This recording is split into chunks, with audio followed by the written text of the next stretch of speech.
جسم میں گوشت کا ایک ٹکڑا ہے، اگر وہ ٹکڑا صحیح تو سارا جسم صحیح، اور اگر وہ ٹکڑا خراب تو سارا جسم خراب۔ عید بقرعید کی نماز پڑھنے والے کا دل زندہ ہے؟ نہیں۔ رمضان والوں کا نہیں، صرف جمعہ والوں کا نہیں، مگر حقیقی زندگی تو اس دل کی ہے نا جو نمازوں کا پابند ہے۔ اللہ تعالیٰ فرماتا ہے کہ جو مسلمان کسی مسلمان کی دنیاوی کوئی مصیبت حل کر دے، اللہ تعالیٰ اس کی دنیا اور آخرت میں مصیبتیں حل کرے۔ ہم اس بارے میں کم ہی سوچتے ہیں کہ کسی کی مصیبت اس لیے حل کر دیں کہ اللہ تعالیٰ ہماری مصیبت حل کر دے۔ ہم تو ہمیشہ یہی سوچتے ہیں کہ اگر یہاں مصیبت حل کریں تو اس کا ملے گا کیا۔ کبھی اس لیے بھی مصیبت حل کر دیجئے کہ اللہ تعالیٰ ہماری مصیبتیں حل کرے۔ مفاد پرستی کا وہ دور ہے کہ کوئی کسی کے کام بغیر فائدے کے آنا ہی نہیں چاہتا۔ اگر کسی کا عمل اس کو پیچھے چھوڑ دے تو اس کا نسب اسے آگے نہیں بڑھا سکتا۔ محترم سامعین کرام، تعریف و توصیف کی تمام قسمیں ہیں، صرف اللہ رب العالمین کے لیے لائق و مناسب۔ درود و سلام نازل ہو اللہ کے آخری رسول محمد رسول اللہ صلی اللہ علیہ وسلم پر۔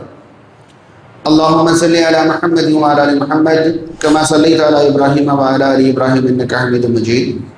اللہم بارک علی محمد وعلی آل محمد کما بارکت علی ابراہیم وعلی آل ابراہیم انک حمید مجید۔ سامعین کرام، انسان کی جسم کے اندر ایک گوشت کا ٹکڑا ہے، جس ٹکڑے کی اسلام نے بڑی اہمیت اور بڑی مرکزیت بیان کی۔ صحیح بخاری اور صحیح مسلم کی ایک مشہور حدیث کے مطابق رسول کریم صلی اللہ علیہ وسلم کا فرمان یہ ہے کہ الا ان فی الجسد مضغہ اذا صلحت صلح الجسد کلہ واذا فسدت فسد الجسد کلہ۔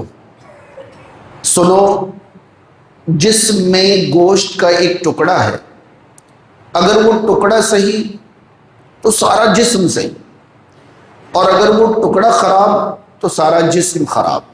یعنی جسم کے اندر موجود اس گوشت کے ٹکڑے کا صحیح ہونا پورے جسم کے صحیح ہونے جیسا ہے، اور انسان کے جسم کے اس ٹکڑے کا خراب ہونا پورے جسم کے خراب ہونے جیسا ہے۔ حاضرین، رسول کریم صلی اللہ علیہ وسلم کی وضاحت کے مطابق الا وہی القلب، سنو، وہ ٹکڑا قلب ہے، دل ہے۔ اگر ہم شریعت کے اندر قلب کے بارے میں تقسیم تلاش کریں کہ دنیا کے اندر دل تو ہر انسان کے پاس ہے، مگر دل کی قسمیں اللہ رب العالمین نے یا رسول کریم صلی اللہ علیہ وسلم نے کیسی کیسی بیان فرمائی ہیں، اگر اس پر غور کریں اور ہم اپنے دل کو شریعت کے بیان کردہ دلوں میں سے کسی ایک دل کے ساتھ میچ کریں تو ہم اپنے دل کو کہاں پاتے ہیں، اور جہاں پاتے ہیں وہاں پا کر ہم خوش اور مطمئن ہیں یا نہیں، یہ محسوس کرانا آج میرے خطبے کا مقصد ہے۔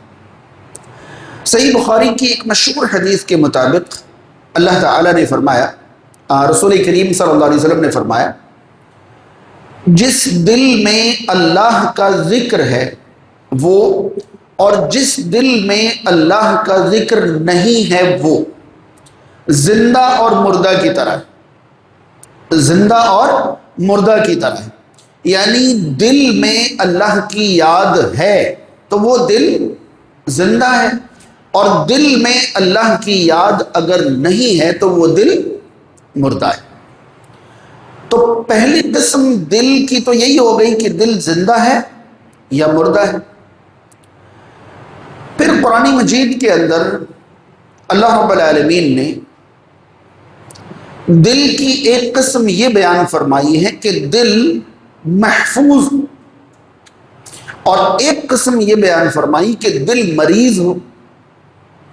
زندہ دل، مریض دل اور محفوظ دل، یہ دل کی قسمیں قرآن مجید کی روشنی میں۔ مریض دل کے بارے میں اللہ تعالی نے سورہ بقرہ کی شروعات میں ہی منافقین کا ذکر کرتے ہوئے فرمایا کہ وَمِنَ النَّاسِ مَن يَقُولُ آمَنَّا بِاللَّهِ وَبِالْيَوْمِ الْآخِرِ وَمَا هُمْ بِمُؤْمِنِينَ۔ کچھ لوگ ایسے ہیں جو اوپر سے کہتے ہیں ہم اللہ پر آخرت پر ایمان لائے، جبکہ وہ مومن اندر سے ہے نہیں۔ انہی لوگوں کے بارے میں اللہ تعالیٰ نے فرمایا اولئک الذین فی قلوبہم مرض، یہ وہ لوگ ہیں جن کے دلوں میں مرض ہے، ان کے دلوں میں مرض ہے، یہ دل کے مریض ہیں، یہ بیمار دل کے۔ بات سمجھ آ رہی ہے؟ یعنی ان کا دل زندہ تو ہے مگر صحت مند نہیں ہے، ان کا دل مریض ہے۔ اب ظاہر سی بات ہے یہاں دل کے مریض سے مراد کوئی ایسا مرض تو نہیں ہے کہ آپ کسی بڑے سے ہاسپٹل میں جائیں اور اس مرض کا علاج کرا لیں۔ یہاں مرض کہا گیا ہے شرک کو، نفاق کو، بدعت کو، بغض کو، حسد کو، کینہ کو، کپٹ کو، یہ دل کی بیماریاں، اور جن دلوں میں یہ چیزیں بستی ہوں ان کا دل زندہ ہے، کیونکہ مریض تو زندہ ہی ہوتا ہے نا، زندہ تو ہے مگر صحت مند دل نہیں ہے، محفوظ دل نہیں ہے بلکہ مریض دل۔ اور تیسری قسم کے دل کے بارے میں اللہ رب العالمین نے سورہ شعراء وغیرہ کے اندر یہ ارشاد فرمایا ہے، ابراہیم علیہ السلام کی زبان سے اللہ نے یہ اعلان کروایا یوم لا ینفع مال ولا بنون، قیامت کے دن مال اور بیٹے فائدہ نہیں پہنچائیں گے، الا من اتى اللہ بقلب سلیم، سوائے ان کے جو اللہ کے پاس سلیم دل لے کر آئے گا۔ سلیم جو ہے نا، یہ سلیم یہ لفظ دو معنوں سے مشتق ہے۔ دراصل سلم کا ایک معنی امن ہوتا ہے اور سلم کا ایک معنی حفاظت ہوتا ہے، اور اگر غور کریں تو دونوں ہی اعتبار سے معنی ایک ہی ہے کہ مأمون اور محفوظ۔ جس انسان کا دل محفوظ ہے، مأمون ہے، امن اور حفاظت میں ہے، وہی قیامت کے دن کامیاب ہوگا۔ کس چیز سے حفاظت میں؟ ظاہر سی بات ہے شرک سے، نفاق سے، بدعات سے، اور تمام اخلاقی مرض اور بیماریوں سے جن کا دل محفوظ ہے، مأمون ہے، وہی کامیاب ہوگا۔ حاضرین، قرآن مجید کی زبان میں اگر غور کریں تو یہ بھی ملتا ہے کہ قرآن نے بعض لوگوں کے دلوں کو سخت کہا ہے اور بعض لوگوں کے دلوں کو نرم کہا ہے، جبکہ اگر انسان کا سینہ چیر کر دل نکالا جائے اور اس کو دبایا جائے تو ہر کسی کا دل ایک جیسا ہوگا، نرم ہی ہوگا، دب جائے گا۔ پھر دل سخت ہونے کا کیا مطلب، دل نرم ہونے کا کیا مطلب؟ قرآن کی زبان ہے یہ، ہماری اور آپ کی زبان تو ہے نہیں۔ یہود کے بارے میں اللہ رب العالمین نے سورۃ البقرہ کے اندر فرمایا ثم قست قلوبہم من بعد ذلک، اس کے بعد ان کے دل سخت ہو گئے، فہی کالحجارہ او اشد قسوہ، تو ان کا دل پتھر کی طرح ہو گیا یا پتھر سے بھی زیادہ سخت ہو گیا۔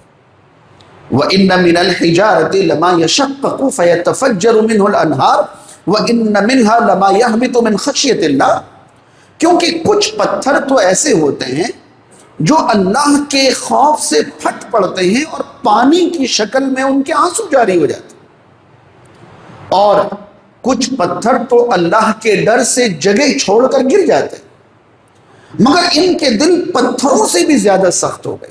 اب اندازہ لگائیے یہاں سختی کوئی معمولی سختی تو نہیں بتائی جا رہی ہے، بلکہ اتنی سختی کہ پتھر سے زیادہ سخت۔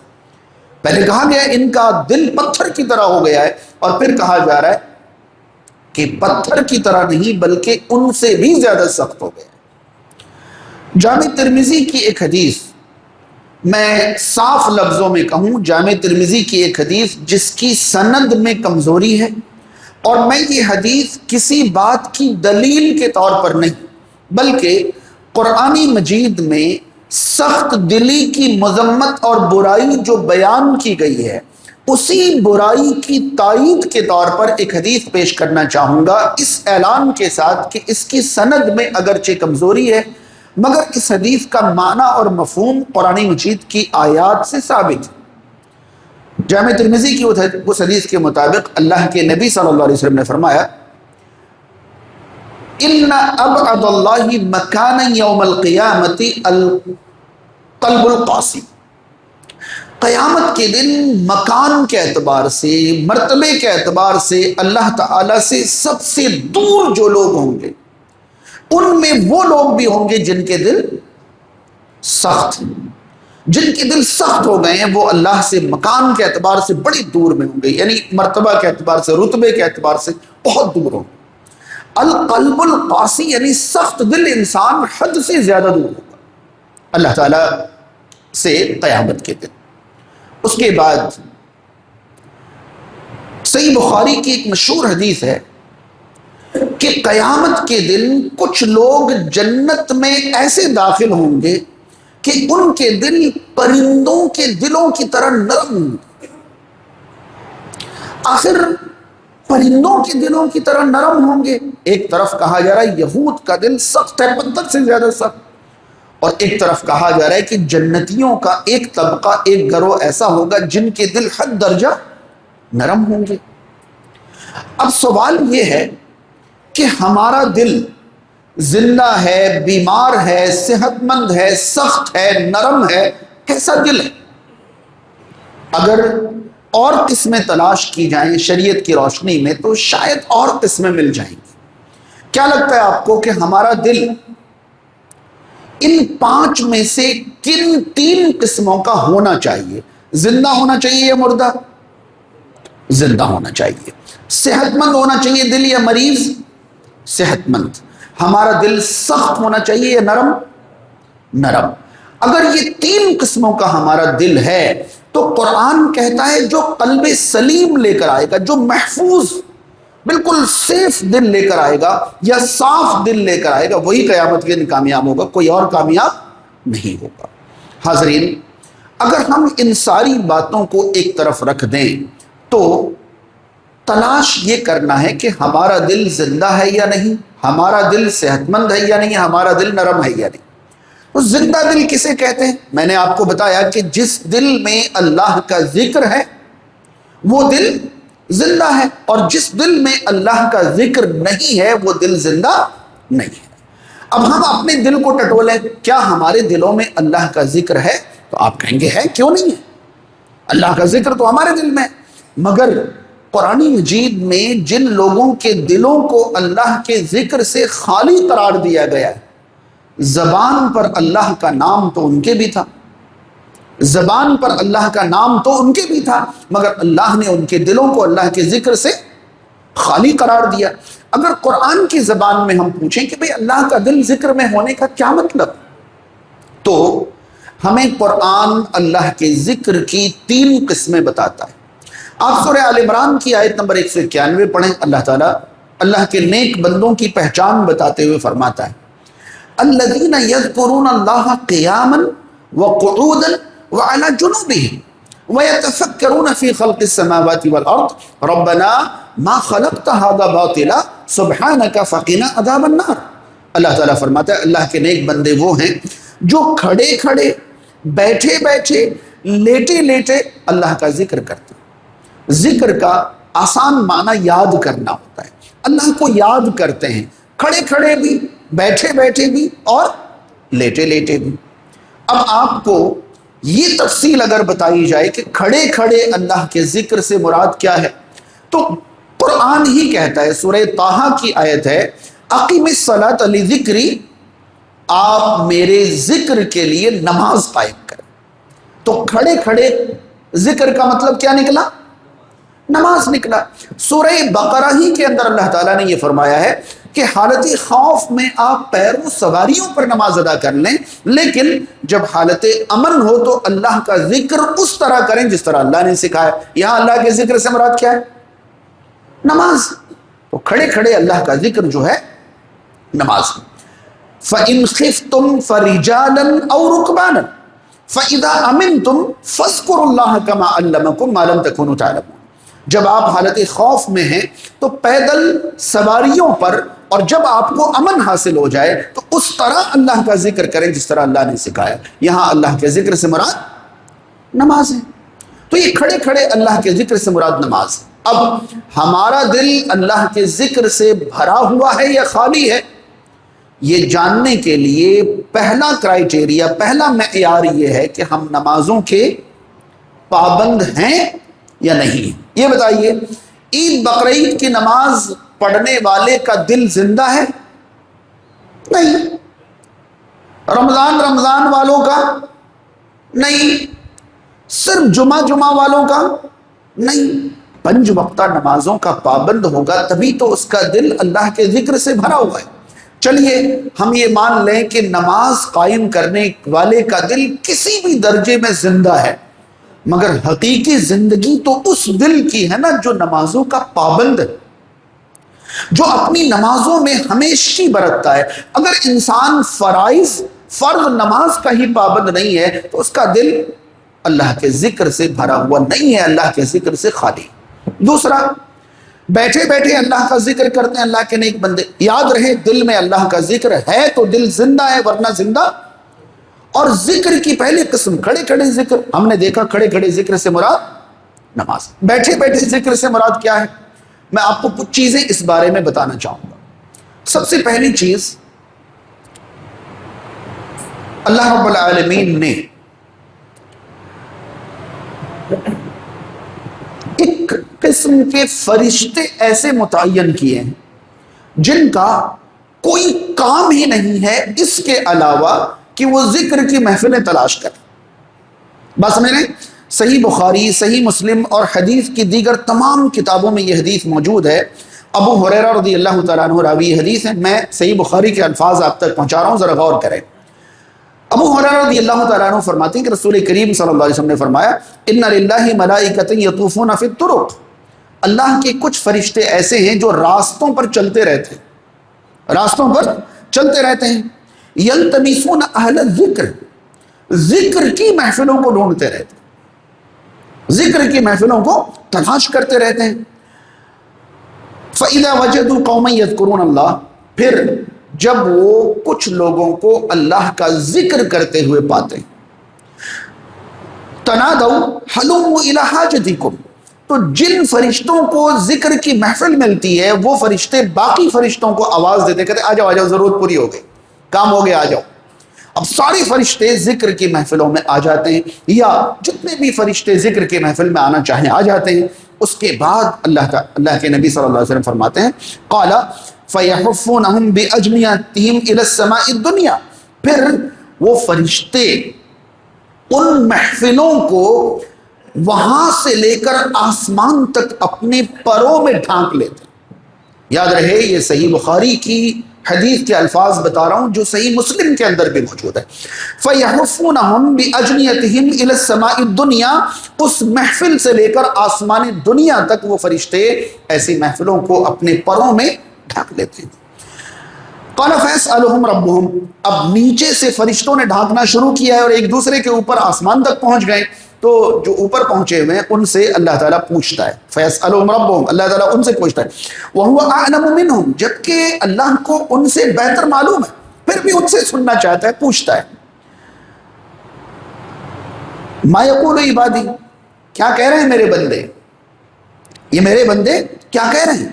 تو فرشتے کہتے ہیں، یسبحونک، یکبرونک، یحمدونک ویمجدونک، تیری بڑائی بیان کر رہے ہیں، تیری تسبیح بیان کر رہے ہیں، تیری بزرگی بیان کر رہے ہیں، تیرا معبود ہونا بیان کر رہے ہیں، تعریف کر رہے ہیں تیری، یہی سب کر رہے ہیں۔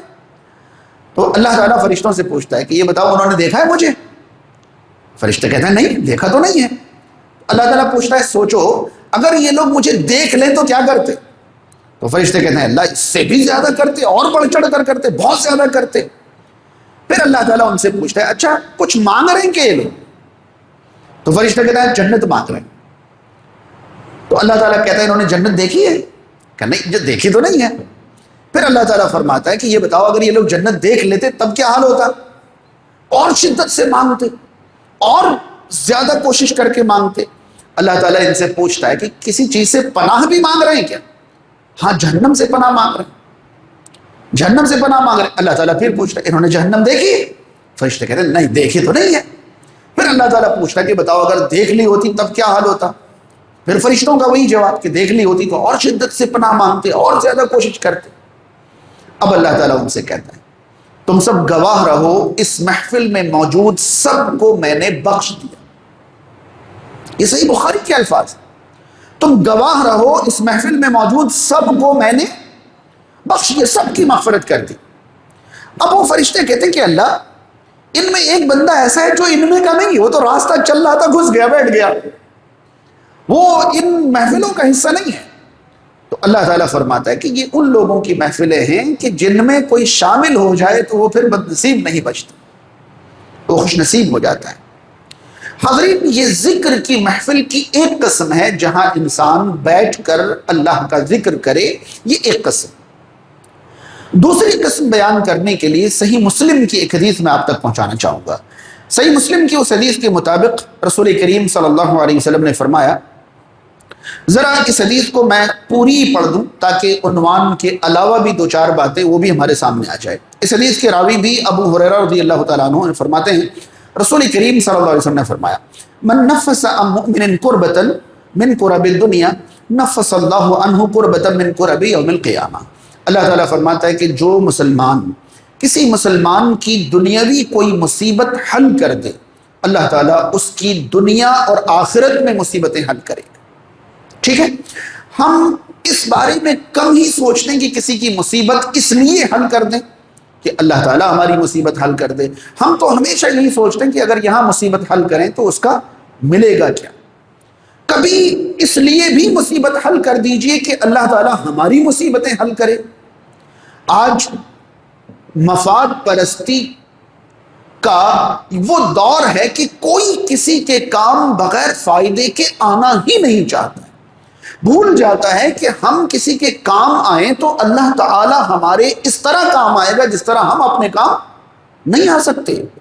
تو جو کسی مسلمان کی کوئی دنیاوی مشکل دنیاوی مصیبت دور کر دے، اللہ تعالیٰ اس کی دنیا اور آخرت کی مصیبت دور کرے گا۔ اس کے بعد اللہ تعالیٰ نے فرمایا وَمَن يَسَّرَ عَلَى مُعْسِرٍ يَسَّرَ اللَّهُ عَلَيْهِ فِي الدُّنْيَا وَالْآخِرَةِ۔ جو انسان کسی تنگ دست پر آسانی کر دے، تنگ دست پر آسانی کر دے، اللہ تعالیٰ دنیا اور آخرت میں اس کی تنگ دستی آسان کر دے۔ اور یاد رہے آسان کرنے کے کئی معنی ہو سکتے ہیں، کئی مطلب ہو سکتے ہیں، یہ سب الگ عنوان ہے، مگر کوئی بھی کسی کی مشکل، کسی مزدور کو مزدوری پہ رکھا، تھوڑا بہت کام لیا اور پوری مزدوری دے دی، یہ آسانی کرنا ہوا۔ کوئی بوجھ ڈھو کر جا رہا تھا، تھوڑا سا ہاتھ لگا دیا، کوئی رکشہ چلا رہا تھا، تھوڑا سا دھکا دے دیا، یہ سب مشکلات میں آسانی پیدا کرنی قسمیں اللہ تعالیٰ دنیا اور آخرت میں اس کی مشکل آسان کرے گا۔ اس کے بعد رسول کریم صلی اللہ علیہ وسلم نے فرمایا وَمَن سَتَرَ مُسْلِمًا سَتَرَهُ اللَّهُ فِي الدُّنْيَا وَالْآخِرَةِ۔ جو کسی مسلمان کی برائی کو چھپا لے گا، ڈھک لے گا، اللہ تعالیٰ دنیا اور آخرت میں اس کی برائی کو ڈھک لے گا۔ یاد رہے برائی ڈھکنے کا مطلب یہ ہے کہ کسی کی برائی کسی اور کے سامنے اس طرح بیان نہ کی جائے کہ اس کی نظر میں اس کی عزت کم ہو جائے۔ جبکہ برائی کو ظاہر کرنے کی دو شکلیں ہیں جس کا خیال ہمیں رکھنا چاہیے۔ اگر ہم نے کسی کے اندر برائی دیکھی ہے تو پہلی شکل یہ کہ اگر ہماری طاقت ہے تو ہم اس کی اصلاح کریں، ہم ان سے کہیں کہ بھائی میں نے آپ کے اندر یہ چیز دیکھی ہے، آپ اس بارے میں اپنی اصلاح کر لیں، مگر یہی بات کسی اور کے سامنے بیان نہ کریں۔ اور دوسری بات یہ کہ اگر ہم طاقت نہیں رکھتے تو جو طاقت رکھتا ہے اس تک یہ بات پہنچا دے۔ یہ عیب بیان کرنا نہیں ہوگا بلکہ یہ اصلاح کی کوشش کرنا ہوگا۔ کوئی جوان لڑکا ہے لڑکی ہے، اس کے اندر کوئی ایسی چیز آپ نے دیکھی کہ آپ اس سے کچھ نہیں کہہ سکتے، آپ ان کے سرپرست تک یہ بات پہنچا دیں کہ بھئی آپ کی نظروں سے بچ کر یہ ساری چیزیں ہو رہی ہیں، آپ ذرا خیال رکھیں اس کا۔ تو یہ عیب ظاہر کرنا نہیں ہوتا ہے، اگر آپ ان کی اصلاح کر رہے ہیں یا ان کی اصلاح کے لیے کسی کو یہ بات بتا رہے ہیں، یہ آپ کا فرض ہے، یہ آپ کو کرنا چاہیے، مگر آپ نہ ان سے کہہ پا رہے ہیں نہ ان کے گارجن سے، بس آپس میں بیٹھ کر بھئی کیا بتاؤں، آج میں نے ایسا دیکھ لیا، آج میں نے ایسا دیکھ لیا، یہ صرف اپنا گناہ بڑھانے کے علاوہ آپ کچھ نہیں کر رہے ہیں۔ اس کے بعد اللہ کے نبی صلی اللہ علیہ وسلم نے فرمایا واللہ فی عون العبد ما کان العبد فی عون اخیہ، اللہ اس بندے کی مدد میں لگا رہتا ہے جو بندہ اپنے بھائی کی مدد میں لگا رہتا ہے۔ اس سے بڑا جملہ اور کیا ہو سکتا ہے؟ اور یاد رہے میں صحیح مسلم کی حدیث پڑھ رہا ہوں کہ اللہ اپنے اس بندے کی مدد میں لگا رہتا ہے جو بندہ اپنے بھائی کی مدد میں لگا رہتا ہے۔ مدد کریے ایک دوسرے کی، اس لیے کہ اللہ آپ کی مدد کرے، اس لیے نہیں کہ کیا مل جائے کیا حاصل ہو جائے، بلکہ اللہ کی مدد پانے کے لیے۔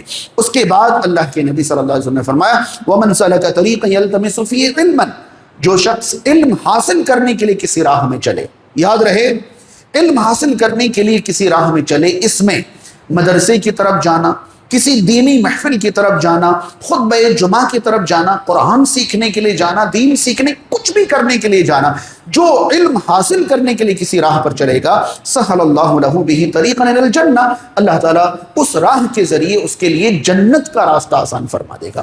اس کے بعد اللہ کے نبی صلی اللہ علیہ وسلم نے فرمایا وَمَا اجْتَمَعَ قَوْمٌ فِي بَيْتٍ مِّن بُيُوتِ اللَّهِ، کچھ لوگ اللہ کے گھروں میں سے کسی گھر میں جمع ہو جائیں، یتلون القرآن یتلون کتاب اللہ ویتدارسونہ بینہم، اور اللہ کا قرآن پڑھیں اور اسے آپس میں درس کریں، سمجھیں سمجھائیں، الا نزلت علیہم السکینہ، تو ایسی محفلوں میں، جن محفلوں میں قرآن کا درس ہو رہا ہو، ان محفلوں میں کیا ہوتا ہے؟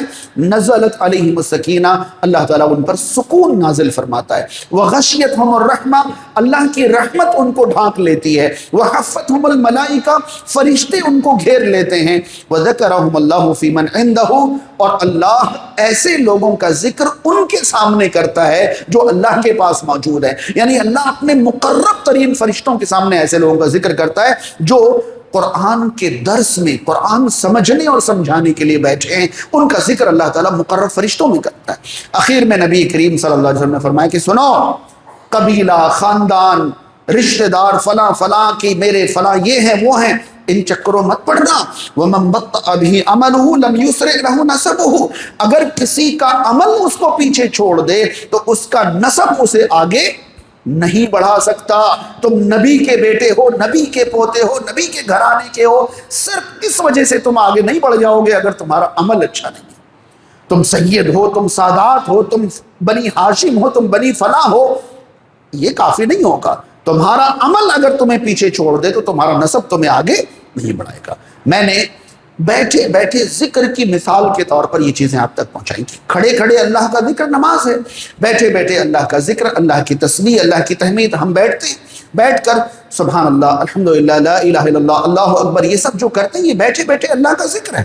اور کہیں بھی کسی بھی محفل میں ہم قرآن سمجھنے اور سمجھانے کے لیے، قرآن کی تعلیم کے لیے، یاد رہے قرآن دین سکھاتا ہے، تو دین کی کسی بھی محفل کے لیے، دین سیکھنے کی کسی بھی محفل میں ہم حاضر ہیں، بیٹھے ہیں، تو یہ ذکر کی محفلوں میں سے ایک محفل ہے، یہ بیٹھے بیٹھے ذکر ہے۔ اسی طرح بیٹھے بیٹھے ذکر کی ایک مثال بڑی عجیب و غریب، قرآن مجید سورہ جمعہ کے اندر اللہ تعالیٰ فرماتا ہے کہ جب جمعہ کے دن اذان کہی جائے تو کاروبار چھوڑو، ذکر کی طرف بھاگو، کاروبار چھوڑو، ذکر کی طرف بھاگو۔ مفسرین متفق ہیں کہ یہاں ذکر سے مراد خطبہ جمعہ بھی ہے اور نماز بھی ہے، یہاں ذکر سے دونوں چیزیں مراد ہیں۔ پھر اللہ تعالیٰ فرماتا ہے کہ جب نماز پوری ہو جائے تو زمین میں پھیل جاؤ۔ بھائی ابھی کاروبار چھوڑ کر آپ کس لیے آئے تھے؟ ذکر کے لیے۔ اب ذکر ہو گیا پورا، اب کیا کریے؟ پھر زمین میں پھیل جائیے اور کیا کریے؟ اللہ کا فضل تلاش کریے، یعنی اللہ کا رزق تلاش کریے۔ ٹھیک ہے، نماز ہو گئی، اب جائیے کام کریے، محنت کریے، اللہ کا فضل رزق تلاش کریے، مگر اللہ کا رزق تلاش کرتے ہوئے وَاذْكُرُوا اللَّهَ كَثِيرًا، اور اللہ کو بہت زیادہ یاد کیجیے۔ ابھی جو آئے تھے کیا کرنے آئے تھے؟ ہاں اذا نودی للصلاۃ من یوم الجمعہ فاسعوا الی ذکر اللہ، جمعہ کے دن آواز دی جائے اللہ کے ذکر کی طرف دوڑیے، چلیے آئیے، وذروا البیع، اور بیع چھوڑ دیجیے۔ اس کے بعد کہا جا رہا ہے فَإِذَا قُضِيَتِ الصَّلَاةُ فَانتَشِرُوا فِي الْأَرْضِ وَابْتَغُوا مِن فَضْلِ اللَّهِ، نماز پوری ہو جائے زمین میں پھیلیے، اللہ کا فضل تلاش، وَاذْكُرُوا اللَّهَ كَثِيرًا، اور فضل تلاش کرتے ہوئے بھی اللہ کو بہت زیادہ یاد کیجیے۔ پتہ چلا کہ جس ذکر کے لیے آئے تھے یہ الگ ذکر ہے، یہ خطبہ اور نماز ہے، مگر جس ذکر کی بعد میں بات کی جا رہی وہ الگ ہے۔ وہ کیا ہے؟ اگر آپ دکاندار ہیں تو دکان میں سامان بھرتے ہوئے اور بیچتے ہوئے بھی اللہ کو یاد کریں۔ اگر آپ مزدور ہیں تو مزدوری کرتے ہوئے اللہ کو یاد کریں۔ اگر آپ باس ہیں، مالک ہیں، تو کام لیتے ہوئے اللہ کو یاد کریں۔ کیسے یاد کریں؟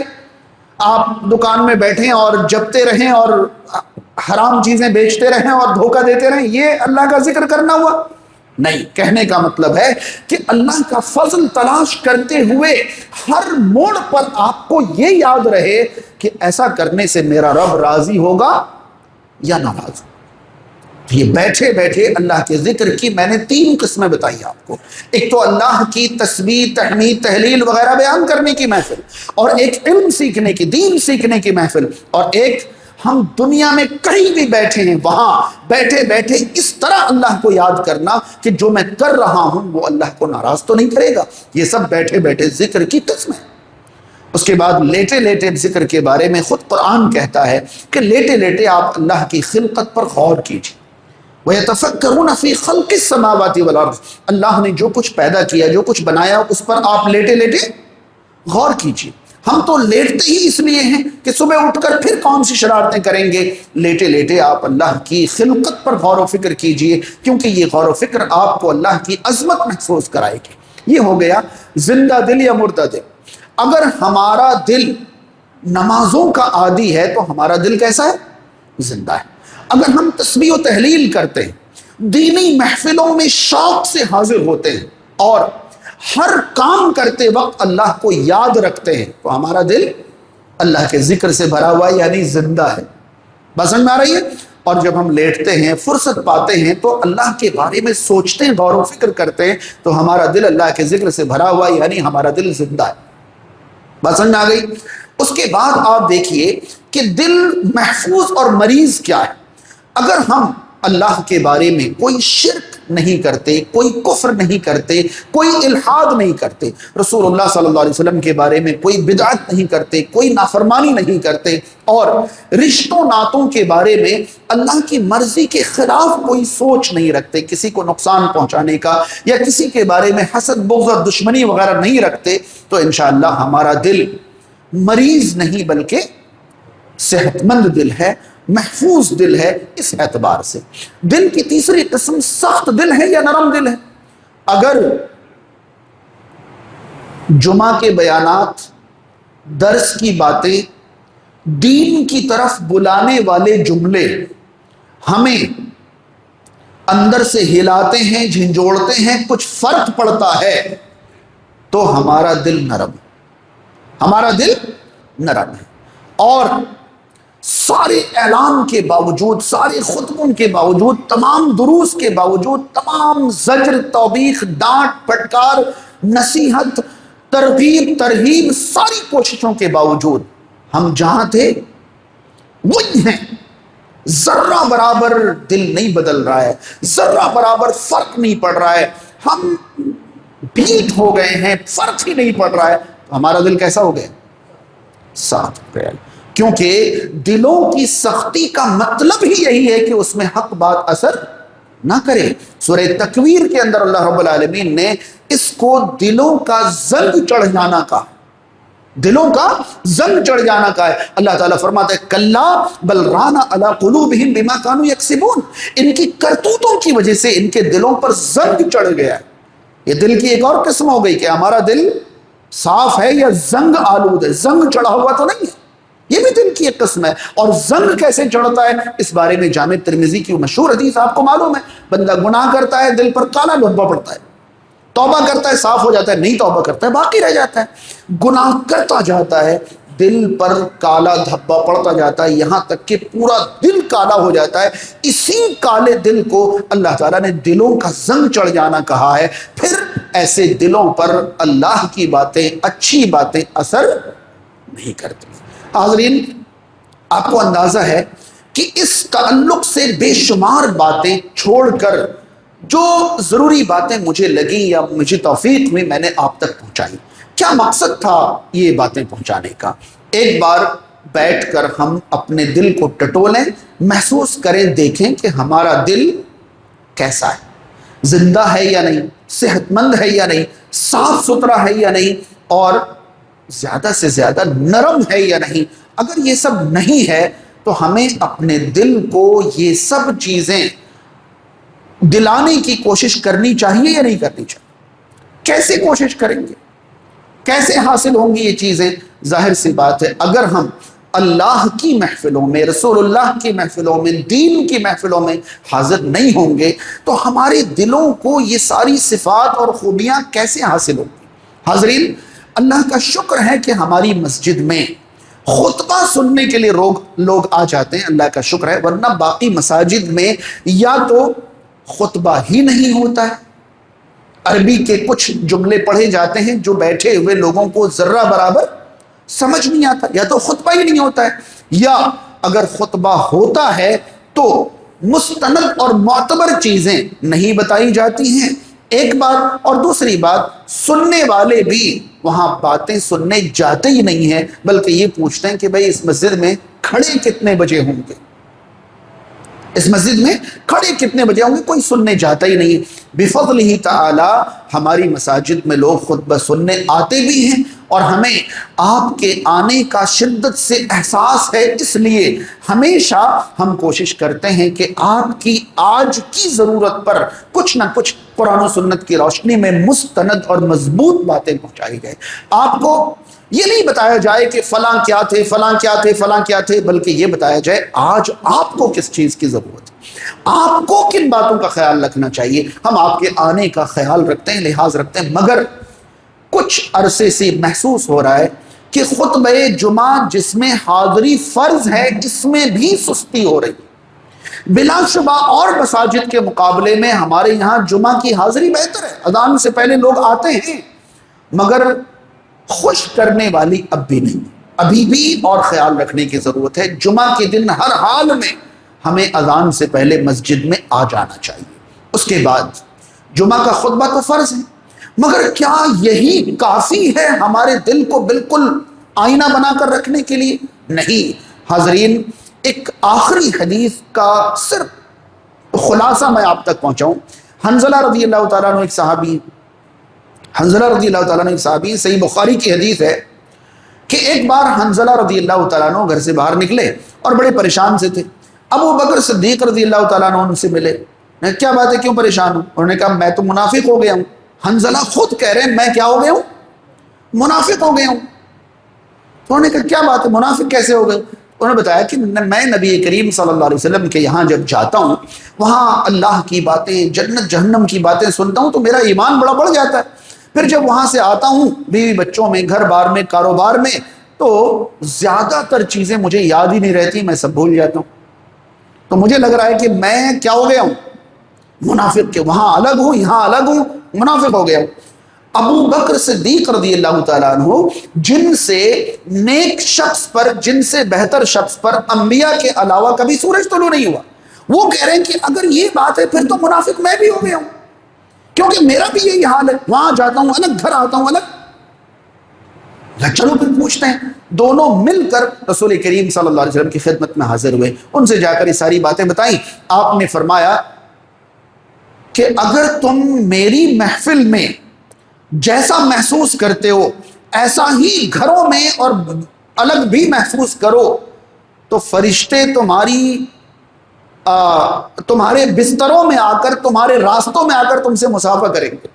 ایسا نہیں ہوگا، کبھی ایمان بڑھے گا، کبھی ایمان گھٹے گا۔ جب اللہ کی باتیں سنو گے تو تازگی آئے گی، اور جب دنیا داری کی باتوں میں جاؤ گے تو کم بھی ہو جائے گا، لیکن تل کا بتل کا، کبھی ایسا کبھی ویسا، یہ جاری رہے گا۔ میں نے اس حدیث کے خلاصے کے طور پر ایک بات پہنچانا چاہا ہے، وہ یہ کہ یہ بتائیے کہ صحابہ دینی محفلوں سے کتنے دنوں تک دور ہوتے ہوں گے کہ ان کا دل ایمان سے کمزور ہوتا ہوا محسوس ہونے لگتا ہوگا. شاید ایک دن 2 دن پھر کوئی نہ کوئی دینی محفل میں تو پہنچ ہی جاتے ہوں گے.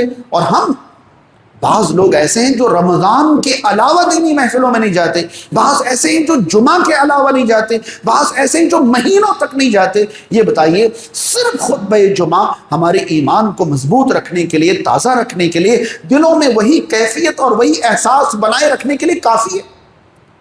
مساجد کے ذمہ داران، جمعیت کے ذمہ داران ہفتہ واری دروس کا انتظام کرتے ہیں، کبھی پروگراموں کا انتظام کرتے ہیں، اجلاس کا انتظام کرتے ہیں. کتنی دشواریوں اور مشکلات کے بعد یہ انتظامات ہو پاتے ہیں، مگر جماعت کے افراد کو بالکل بھی احساس نہیں ہوتا ہے کہ ان محفلوں کی ضرورت سب سے زیادہ ہمیں. اگر آج انتظام ہو رہے ہیں تو خوش نصیبی سمجھیے، جب اس طرف توجہ نہیں ہوگی تو انتظامات ہونا بھی بند ہو جائیں گے. پھر کیا ہوگا ہمارے دلوں کا؟ پھر ہم کیسے کہیں گے کہ ہمارے دل منافق ہو گئے، ہمارے دلوں میں ایمان وہ بچا ہی نہیں. حاضرین، خطبہ جمعہ میں اذان سے پہلے آیا کریں، یہ تو لازم ہے. پھر ہر شخص اپنے اوپر یہ لازم کر لے. یاد رہے، اگلی بات کو میں فرض نہیں کہہ رہا ہوں، بلکہ آپ سے گزارش کر رہا ہوں کہ آپ فرض کر لیں اپنے اوپر کہ جماعت کا ہر آدمی کم سے کم ہفتے میں کسی ایک درس میں تو ضرور حاضر ہوگا. ہر دن کہیں نہ کہیں درس ہو رہا ہے. اس لیے نہیں کہ ہم وہاں جو سیکھیں گے وہ ہمیں نہیں معلوم ہے، اس لیے کہ اتنی دیر فرشتے ہمیں گھیرے رکھیں، اتنی دیر سکون نازل ہو، اتنی دیر اللہ تعالی ہمارے اوپر رحمت نازل فرمائے، اللہ تعالی ہماری مغفرت کر دے، اللہ تعالی ہمارا ذکر اپنے مقرب ترین. اس مقصد سے چلے جائیں. اگر کچھ سیکھ لیں گے وہ تو بونس ہو جائے گا، لیکن اگر سب کچھ پرانی باتیں ہیں تو کم سے کم یہ فضیلتیں تو آپ کو ضرور حاصل ہو جائیں گی. اور پھر آپ کا دل نرم رہے گا، سخت نہیں ہوگا، آپ کا ایمان تازہ رہے گا، کمزور نہیں ہوگا، آپ کا دل صاف رہے گا، گندا نہیں ہوگا، آپ کا دل زندہ رہے گا، مردہ نہیں ہوگا. کیا ان چیزوں کے لیے ذکر کی ان محفلوں میں حاضری ضروری نہیں ہے؟ تو ایک بار کسی کو سنیچر بنتا ہے، کسی کو اتوار، کسی کو پھر کوئی درس ایسا لازم پکڑ لے، ایک نہ ایک درس میں ضرور حاضر ہوں گے. اور حاضرین، سب سے پہلے تو ذکر کی مثال نماز تھی نا. یاد رہے، جماعت کا ہر بندہ اپنے اوپر یہ لازم کر لے کہ ہمیں 5 وقتہ نماز با جماعت ہی ادا کرنی ہے، اور ایک نہ ایک نماز ایسی مسجدوں میں ضرور پہنچ جانا ہے جہاں ہمارے ساتھی، ہمارے جماعت کے لوگ، ہمارے اعتبار سے سب کچھ ہوتا ہے. جماعت کی مساجد میں ایک نہ ایک نماز کے لیے روز حاضری دیں. ہم سب کے لیے ممکن ہے کہ بھائی کسی کے لیے مغرب ممکن ہے، مغرب پڑھ لیں مساجد میں. مساجد ویران ہو چلی، لگتا ہی نہیں کہ ہمارے دلوں میں اللہ کے ذکر کی سب سے مضبوط قسم نماز کی کوئی اہمیت بچی ہے. ویران ہو گئی ہیں مسجدیں، خالی ہو گئی ہیں، صرف جمعہ کے دن بھر جاتی ہیں، یا پھر مسجدیں انتظار کرتی ہیں کہ کب رمضان آئے تو ہمارا پیٹ بھرے. اس کے علاوہ مساجد میں مصلیان نہیں ہیں. آپ اپنے اوپر لازم کریں ایک نہ ایک نماز اللہ کے ذکر کے لیے ہمیں جماعت کی مسجد میں پڑھنی ہے، اور باقی ساری نمازیں ہمیں با جماعت جہاں جماعت نصیب ہو، جہاں بھی جماعت کی نماز میسر ہو، با جماعت نماز ادا کریں، اور کم سے کم ایک نماز جماعت کی مساجد میں ضرور آنے کی کوشش کریں. یہ کھڑے کھڑے، بیٹھے بیٹھے، لیٹے لیٹے اللہ کے ذکر کے بعد دل کو اللہ کی پسند کا بنانے کے لیے جتنی چیزیں ضروری ہیں سب کریں. پھر بھی اخیر میں اللہ سے دل کے لیے دعا بھی کرتے رہیں. رسول اللہ صلی اللہ علیہ وسلم اللہ سے اپنے دل کے لیے دعا کرتے تھے. امت کو دعا سکھائی ہے. سب کچھ کرنے کے باوجود اللہ سے دعا بھی کرتے رہیں کہ اے اللہ میرے دل کو تیری اطاعت کی طرف پھیر دے. اے اللہ تو دلوں کو پھیرنے والا ہے، کہیں میرا دل غلط طرف نہ چلا جائے.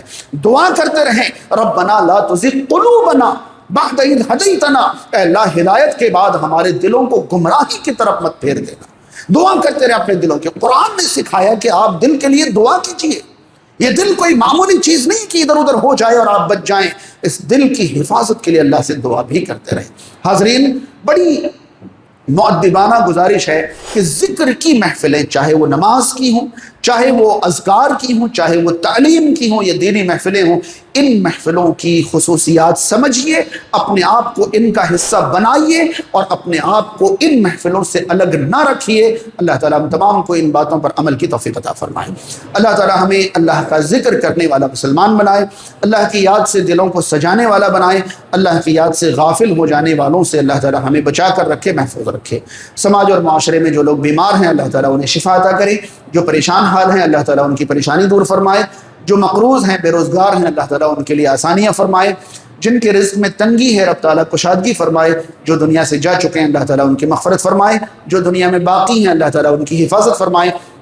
اقول قولی ھذا استغفر اللہ لی ولکم ولسائر المسلمین، الحمدللہ رب۔